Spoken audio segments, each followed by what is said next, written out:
Bicara ketuhanan ini apa? Ini kan tauhid. Ketuhanan itu kan ketauhidan, gitu.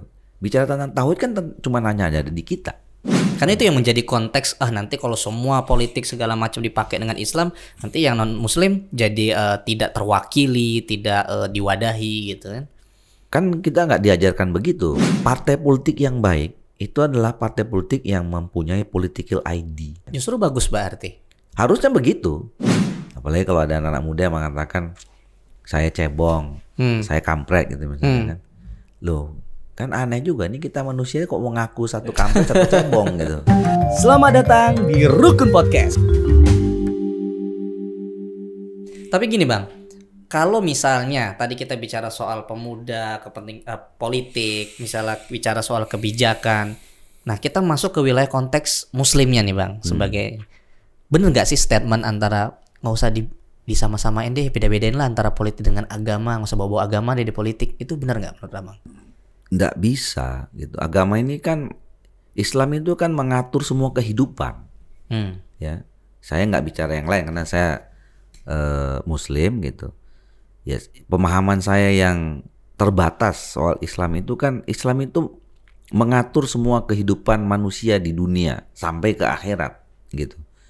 Bicara apa saja tentang kehidupan itu diatur di dalam Islam, ya, dalam Al-Quran gitu. Cara makan aja kita diatur, jadi sangat detail gitu. Nah, yang detail aja diatur, apalagi politik yang ngurusin banyak orang gitu. Jadi menurut saya nggak bisa dipisahkan gitu ya. Nah, cuman memang konteksnya, ya, konteks, tinggal persoalan kontekstualisasi saja. Nah, kita ini negara Indonesia yang juga punya aturan, gitu ya. Nah, bagaimana ini diharmonisasikan, ya, disinkronkan gitu. Nilai-nilai keyakinan Islam yang kita pahami itu bisa disesuaikan dengan aturan-aturan yang memang berkembang kita dalam sebuah bangsa dan negara gitu. Nah, contoh tadi kita diskusi soal Pancasila, ya, proses penyusunan Pancasila itu sampai misalnya sila pertama itu ketuhanan yang Maha Esa. Dulu kita pernah baca sejarah soal Piagam Jakarta 7 kata itu, gitu ya. Itu kan produk dari produk dari tokoh-tokoh pendiri bangsa kita yang berasal dari agama Islam untuk menjaga keutuhan bangsa dan negara. Jadi dikontekstualisasikan dalam situasi Indonesia tanpa mempertentangkan pemahaman nilai Islam yang mereka yakini, kan kira-kira gitu. Ya nggak apa-apa dihilangkan kata menjalankan syariat dan segala macam itu gitu. Tapi yang penting ketuhanan yang Maha Esa. Bicara ketuhanan ini apa? Ini kan tauhid. Ketuhanan itu kan ketauhidan gitu. Bicara tentang tauhid kan cuma nanya ada di kita. Gitu. Nah, ini maksudnya cara-cara mengharmonisasi pemahaman kita, keyakinan kita terhadap Islam yang dikontekstualisasikan dalam kehidupan sebuah bangsa yang namanya Indonesia. Dan itu juga tidak merugikan dari keyakinan yang lain kan? Ya, Islam kan memang mengajarkan itu juga. Kan kita juga Islam mengajarkan kita untuk memahami adanya perbedaan-perbedaan, bukan hanya perbedaan hilafiyah tapi perbedaan keyakinan. Karena itu yang menjadi konteks, nanti kalau semua politik segala macam dipakai dengan Islam, nanti yang non Muslim jadi tidak terwakili, tidak diwadahi gitu kan? Kan kita nggak diajarkan begitu kan. Islam mengajari bahwa kita ini ya agama yang rahmatan lil alamin kan. Buat siapa? Bukan hanya buat umat Islam, tapi buat semua. Gitu. Jadi saya kira ya jangan dipertentangkan sebenarnya antara agama dengan negara, agama dengan politik gitu. Ini sejalan saja sebetulnya. Gitu. Jadi yang penting konteksnya. Nah, kadang-kadang memang ada orang yang tidak memahami konteks keindonesiaannya hilang. Nah, ini yang nanti kemudian jadi problem tuh, gitu. Karena negara kita ini kan juga negara yang plural, negara yang heterogen, yang memang banyak juga keyakinannya yang juga harus didengar, yang harus diurus, gitu. Tanpa kemudian juga mempertentangkan tadi soal latar belakang kita, kira-kira gitu. Rukun Indonesia sangat mendukung itu karena memang ajaran Islam seperti itu. Iya, iya, gitu.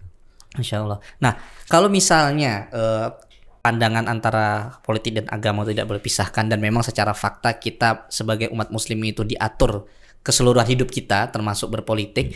Kalau bicara partai politik Islam, Bang, kalau menurut Abang gimana? Apa sih membeda antara partai politik Islam dengan partai politik biasa? Ya harusnya kan partai politik Islam itu adalah partai politik yang memperjuangkan aspirasi umat Islam, termasuk aspirasi umat Islam itu di dalamnya adalah ekspresi Islamanya gitu. Nah cuman ini saya bicaranya dalam perspektif demokrasi ya. Kita sudah memilih, Indonesia ini sudah memilih bahwa sistem politik yang kita anut adalah sistem demokrasi. Salah satu simbol atau indikator berkembangnya demokrasi itu adanya partai-partai politik. Dan partai-partai politik itu muncul lahir dari aspirasi yang berkembang atau mewakili kultur masyarakat yang ada dalam satu negara gitu. Nah, karena memang kita masyarakat kita ini masyarakat mayoritas Islam ya wajar saja kemudian ada yang mewakili atau membentuk aspirasi sebagai partai politik Islam gitu. Kalau non Muslim juga berhak saja kan? Berhak saja dan ini kan sudah terjadi gitu. Nah, cuman karena memang gini, kita ini milih demokrasi ini kan baru ya. Memilih demokrasi ini pada saat di era reformasi. Di era reformasi ini kan baru berapa tahun lah, ya 20-an tahun nih. Jadi prosesnya memang proses pematangannya masih butuh waktu gitu. Nah, dalam konteks itu sebetulnya partai politik yang baik itu adalah partai politik yang mempunyai political ID, political identity yang kuat, political party identity gitu. Dia punya karakter, punya ciri khas, punya identitas yang membedakan antara satu partai politik dengan partai politik yang lain. Justru bagus berarti. Harusnya begitu, gitu. Nah kita contohkan misalnya kayak di Amerika yang sudah maju demokrasinya itu kan jelas. Di sana itu konstituennya jelas.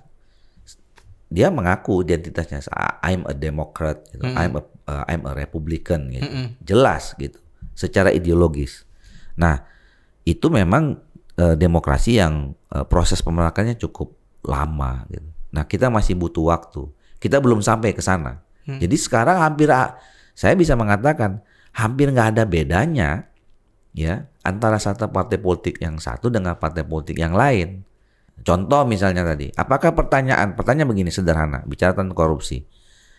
Apakah sekarang yang terjerat masalah hukum, katakanlah yang terindikasi korupsi, itu hanya terjadi bagi partai-partai politik yang non-Islam misalnya? Enggak. Kan ada partai-partai politik yang mengidentitaskan dirinya sebagai partai politik Islam juga terjerat masalah korupsi gitu. Nah, apakah itu sudah menunjukkan adanya pematangan demokrasi dalam konteks menjadikan partai politik yang katanya Islam itu sudah terimplementasi dalam kehidupannya? Kan belum. Nah, pertanyaan berikutnya, terus apa bedanya dong antara partai politik yang mengatakan dirinya partai politik Islam dengan partai politik tertentu? Nah, itu kan jadi pertanyaan di masyarakat. Iya, iya. Saya sih kalau itu penganutnya Cak Nur kalau saya itu. Ya maksudnya Islam yes, partai Islam no. Gitu. Jadi kalau kita ingin mengembangkan nilai Islam, itu bisa di partai politik mana saja. Karena sejatinya memang karakter Indonesia itu ya religius dan nasionalis gitu kan. Kira-kira begitu. Masuk. Wow, jadi cukup ini sih ini ada perbedaan pandangan sendiri sebenarnya baru sih kita ngerasain dari sahabat rukun. Oh ternyata sudut pandangnya seperti ini nih. Karena yang selalu kita baca di media sosial, kemudian di berita-berita, ya selalu narasinya tuh negatif terus ini Bang, masalahnya Bang. Nah, ngomongin nih masalah demografi nih Bang. 2024 ini kan secara data yang keluar adalah justru generasi muda itu berpotensi besar untuk mengawal karena 65% itu pemilih dari generasi muda Bang. Nah, sejauh mana sih menurut Abang melihat pergerakan pemuda, terutama pemuda muslim di Indonesia? Ya ini patut juga kita syukuri, kita sebagai termasuk negara yang mengalami bonus demografi. Peak itu puncaknya 2030. Jadi artinya sejak 2024 mungkin sudah mulai udah Naik. mulai agak landai gitu ke 30 ya, udah tinggi gitu. Makanya tadi jumlahnya sekitar 65 atau 70%. Nah, bonus demografi itu kan disebutkan makin banyak manusia yang produktif. Jadi 15 sampai 60 itu kan dianggap manusia produktif. Jadi artinya Indonesia dalam kurun waktu 5 sampai 10 tahun yang akan datang diisi oleh manusia-manusia yang produktif. Gitu. Siapa manusia produktif itu? Itu definisinya adalah umur 15 sampai 60 tahun. Adalah anak-anak muda sebagian besar. Nah, jadi ya kita sebagai anak-anak muda, bukan kita, saya udah tua ya. Masuk aja dalam itu. Kirain masih ngaku nih Bang. Jadi sebagai anak-anak muda Muslim harus menjadi manusia-manusia yang produktif, punya karya gitu, harus punya sesuatu, harus punya kreativitas gitu. Nah, tapi sebelum itu kita nggak mungkin punya sesuatu, punya kontribusi, punya inovasi, punya kreativitas kalau kita tidak terlibat atau apatis. Apatis terhadap apa? Terhadap semua, termasuk apatis terhadap politik tadi gitu.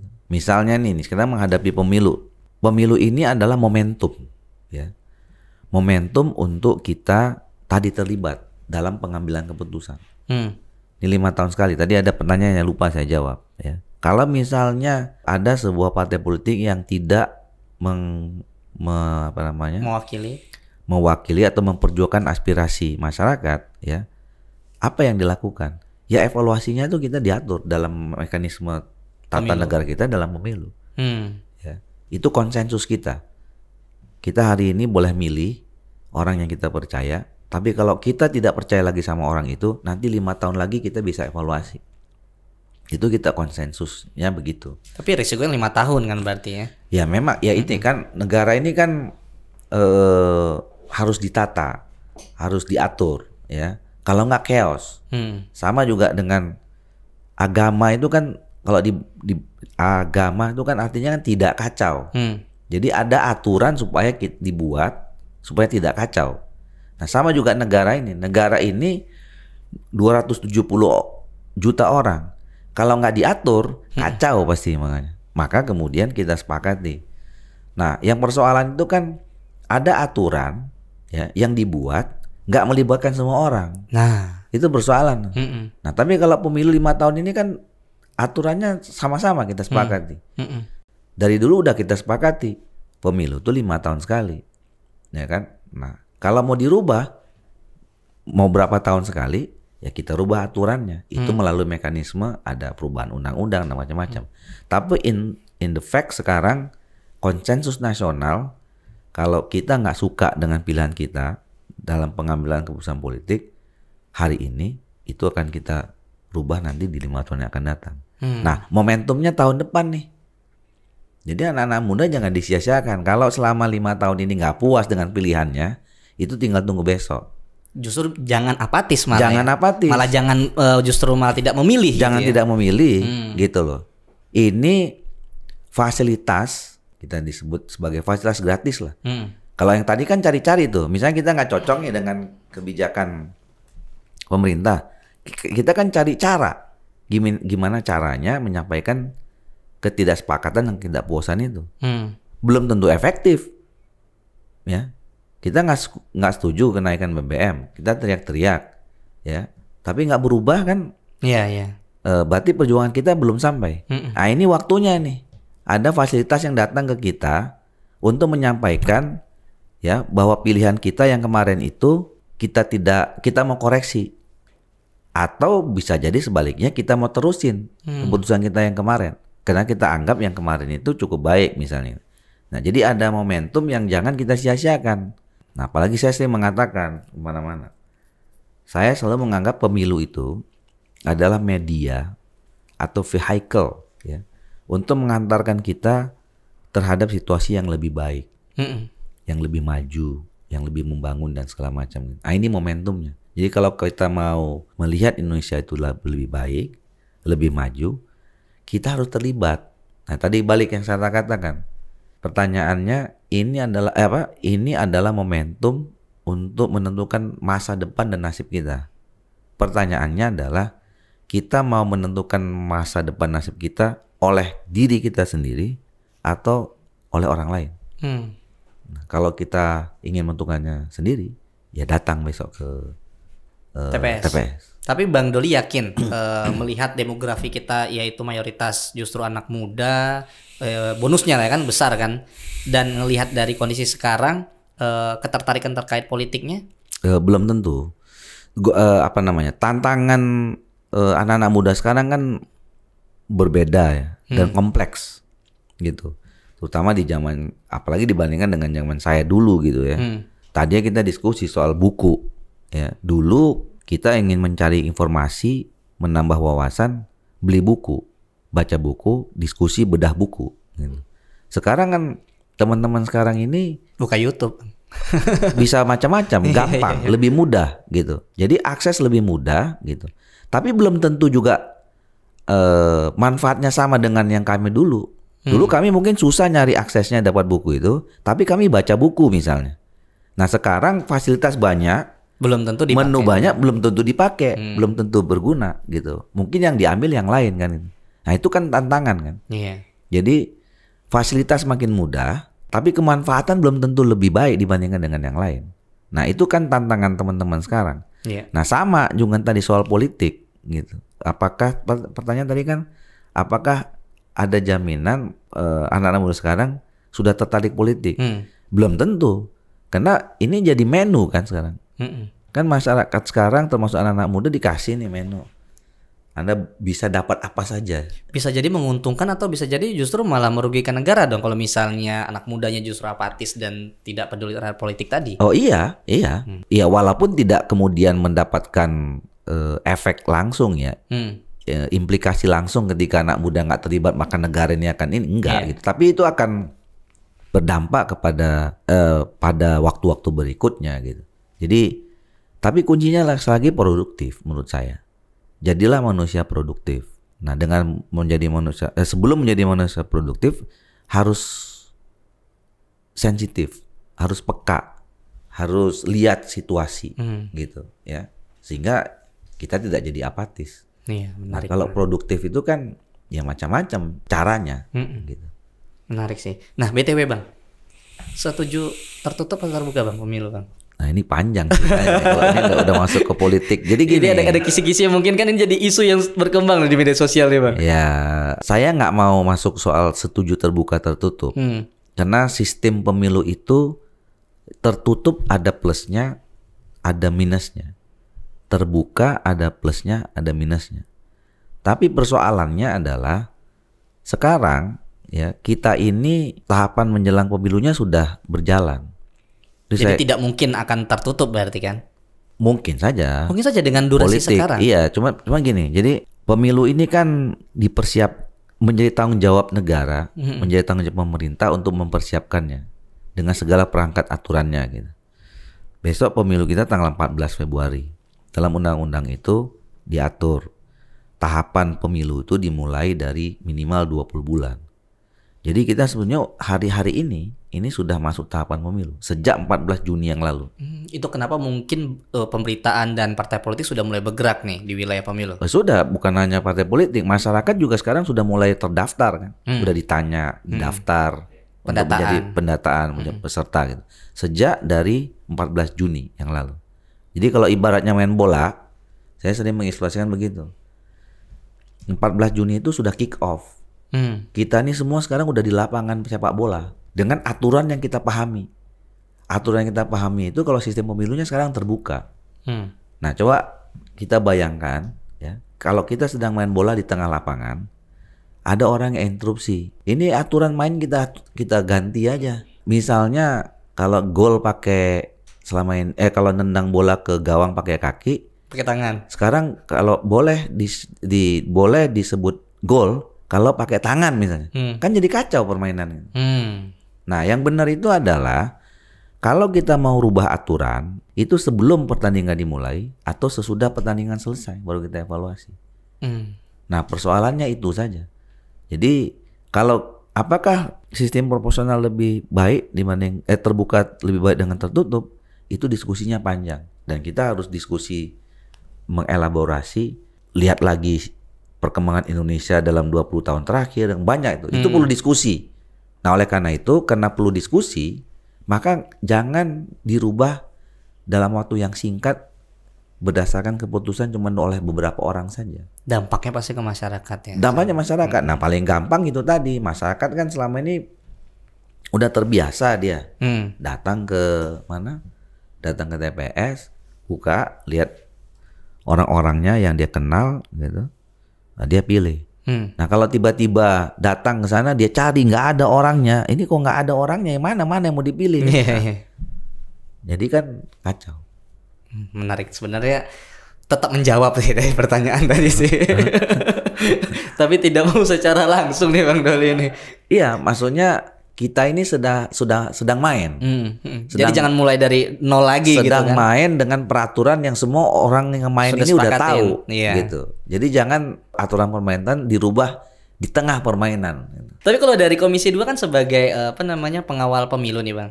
Ada gerakan-gerakan khusus untuk khususnya mengatasi bonus demografi ini kepada anak muda? Ada nggak Bang? Kita selalu mendorong pada penyelenggara pemilu untuk melakukan sosialisasi. Itu adalah bagian dari political education, pendidikan politik pada masyarakat. Nah tadi tujuannya itu tadi, mendekatkan masyarakat dengan politik melalui pemilu, kira-kira gitu. Itu kan memberikan awareness, ya, kesadaran pada masyarakat bahwa pemilu ini penting, ya.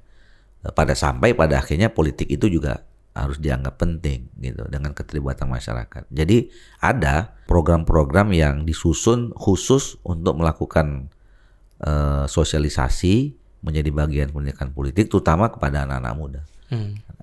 Itu kita dorong. Karena ya memang fenomenanya ya anak muda ini kan sangat perubahannya kan sangat luar biasa, sangat dinamis ya. Misalnya hari ini tertarik, kemudian dapat berita atau informasi, tiba-tiba akhirnya jadi apatis. Besok bisa kembali lagi menjadi aktif. Ya mungkin kalau misalnya dari atas juga, dari pemerintah, kemudian dari Dewan Perwakilan Rakyat sendiri punya kegiatan-kegiatan yang sifatnya bisa mengedukasi tadi Bang. Iya. Nah Bang, kalau ngelihat pertanyaan ini sebenarnya ke Bang Doli nih. Nanti 2024 akan kembali nyalon nggak nih Bang? Iya Insya Allah. Saya kan baru 1 periode ya. Oh ini 1 periode ya. Saya merasa masih banyak PR atau tugas tanggung jawab saya di DPR itu yang belum tuntas. Apa yang paling fundamental sehingga Bang Doli akan balik lagi nih? Saya memang dari awal udah berniat masuk ke DPR itu milih Komisi 2. Dari awal? Ya. Saya ikut 2 kali pemilu. Waktu 2014 saya belum berhasil, 2014 baru masuk.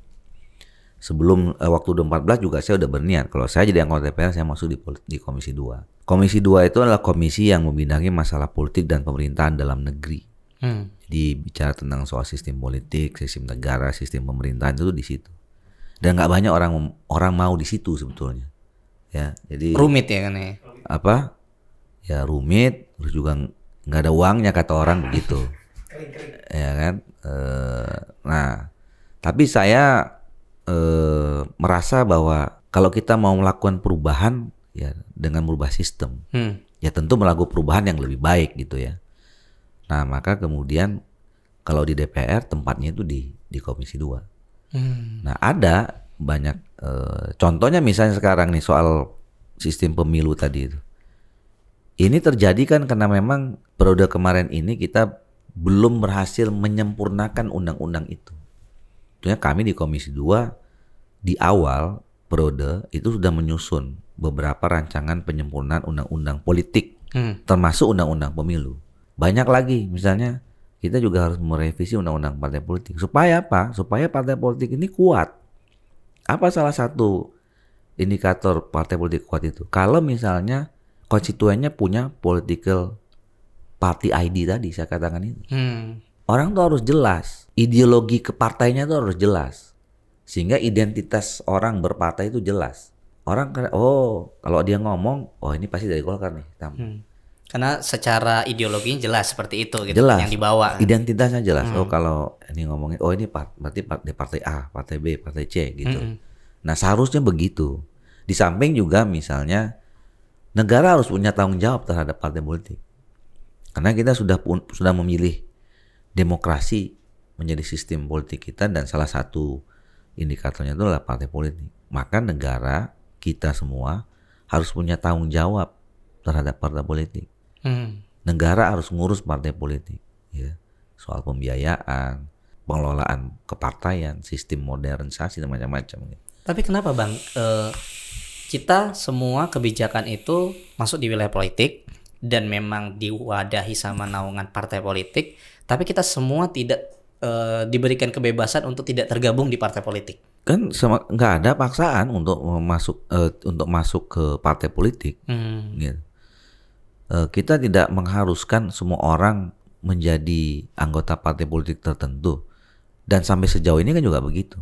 Banyak mungkin ratusan juta orang sekarang yang tidak tergabung di partai politik.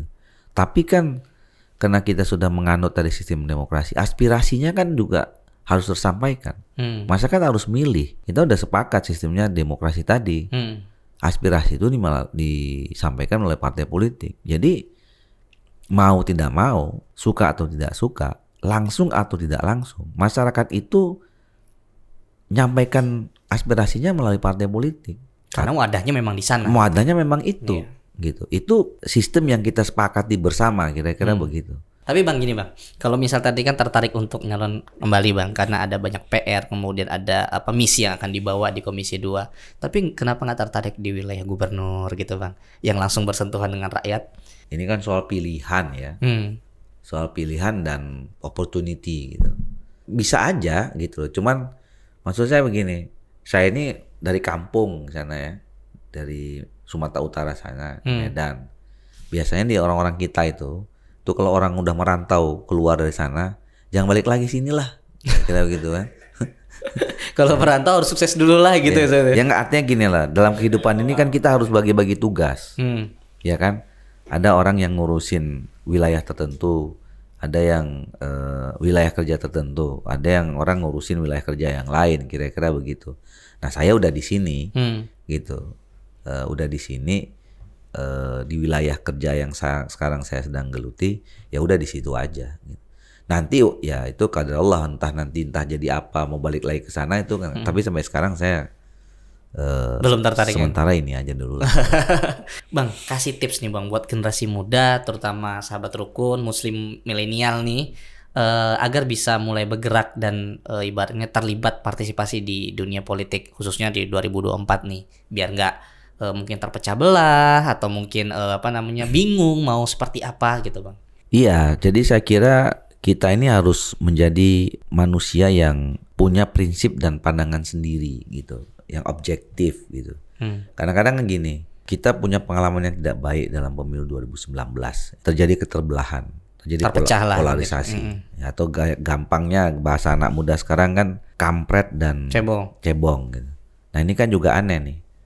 Apalagi kalau ada anak muda yang mengatakan saya cebong, saya kampret gitu misalnya kan. Loh, kan aneh juga nih, kita manusia kok mau ngaku satu kampret satu cebong gitu. Ya kan? Untuk apa gitu? Ya kan? Artinya kan ini kita terbawa-bawa sebetulnya, ya. Terbawa-bawa oleh apa?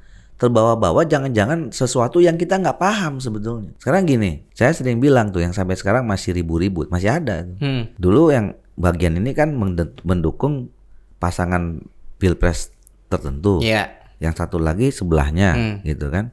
Nah, wong yang 4 orang tuh sekarang bergabung semua ya. Udah salaman tiap hari, udah ketawa-ketawa. Terus kenapa kita ini bawa jadi ribut-ribut gitu? Nah, itu yang tadi saya katakan. Terus kita kan berarti kita nggak paham terhadap sesuatu yang apa yang kita hadapi sebenarnya. Sumber masalahnya udah nggak ada, gitu ya. Terus kita permasalahan sampai sekarang. Nah ini kan itu namanya kontraproduktif. Gitu. Nah, makanya jadilah manusia yang produktif. Nah untuk tahu itu semua jangan apatis. Kita harus peka, harus sensitif, harus baca. Ya mungkin kalau saya memahaminya Iqra itu begitu. Baca itu bukan baca buku, ya kan? Baca buku iya, baca situasi iya, baca alam iya, baca fenomena iya, baca karakter orang iya. Nah untuk baca-baca itu kan harus sensitif, nggak boleh apatis, nggak boleh cuek kalau bahasa orang sekarang itu. Atau cuma satu pandangan doang gitu ya? Atau pandangan sendiri aja yang ini. Itu melawan kodrat tuh. Disuruh baca tapi yang penting buat kita gitu. Nah, jadi saya kembali ke yang tadi, jangan terjebak dalam situasi yang itu, ya. Nah, itu dia itu. Gitu. Yang harus dibawa nih. Anak muda harus partisipasi aktif gitu kan. Tapi juga jangan sampai bermusuhan. Iya. Dengan perbedaan pandangan. Karena itu. begitu bermusuhan, yang rugi kita sendiri. Kita sebagai pribadi rugi dan sebagai bangsa juga rugi. Karena energi kita itu pasti akan terbuang untuk hal-hal yang tidak perlu. Ya, lebih baik energi kita itu kita sinergikan dengan yang lain untuk membangun produktivitas yang lain, kira-kira begitu. Itulah mungkin perlunya kita sebagai anak muda itu mungkin beradu gagasan, mungkin ide ataupun solusi-solusi dari problem Indonesia dibandingin kita menyalahkan ataupun mencari kesalahan dari pandangan yang berbeda dari kita gitu ya Bang ya. Iya, jadi kita itu tadi kuncinya inovasi dan kreativitas. Jadi jadilah manusia yang inovatif dan kreatif kira-kira gitu. Masya Allah, luar biasa nih diskusi sharingnya nih. Ini agak cukup terbuka nih bicara soal politik, bicara soal pemilihan anak muda, bicara soal politik dan agama lagi-lagi. Terima kasih banyak Sama-sama. nih Bang Doli sudah berkenan untuk sharing bersama sahabat rukun. Amin. Insya Allah nih kita doakan semoga ini menjadi kebermanfaatan. Amin. Terutama biar lebih melek lagi terkait wilayah politik. Jangan alergi, jangan apatis gitu ya. Tapi jangan juga tiba-tiba ikut-ikutan tanpa arah dan ideologi tadi ya. Luar biasa. Terima kasih Bang Doli atas waktunya. Buat sahabat rukun, jangan lupa untuk di-subscribe tentunya biar kita makin semangat untuk mengundang narasumber-narasumber pilihan dan insya Allah cerdas bagi mereka yang berpikir. Dan jangan lupa untuk di-komen, like, dan juga di-share kontennya. Syukran. Wassalamualaikum warahmatullahi wabarakatuh. Waalaikumsalam warahmatullahi wabarakatuh. Selamat datang di Rukun Podcast.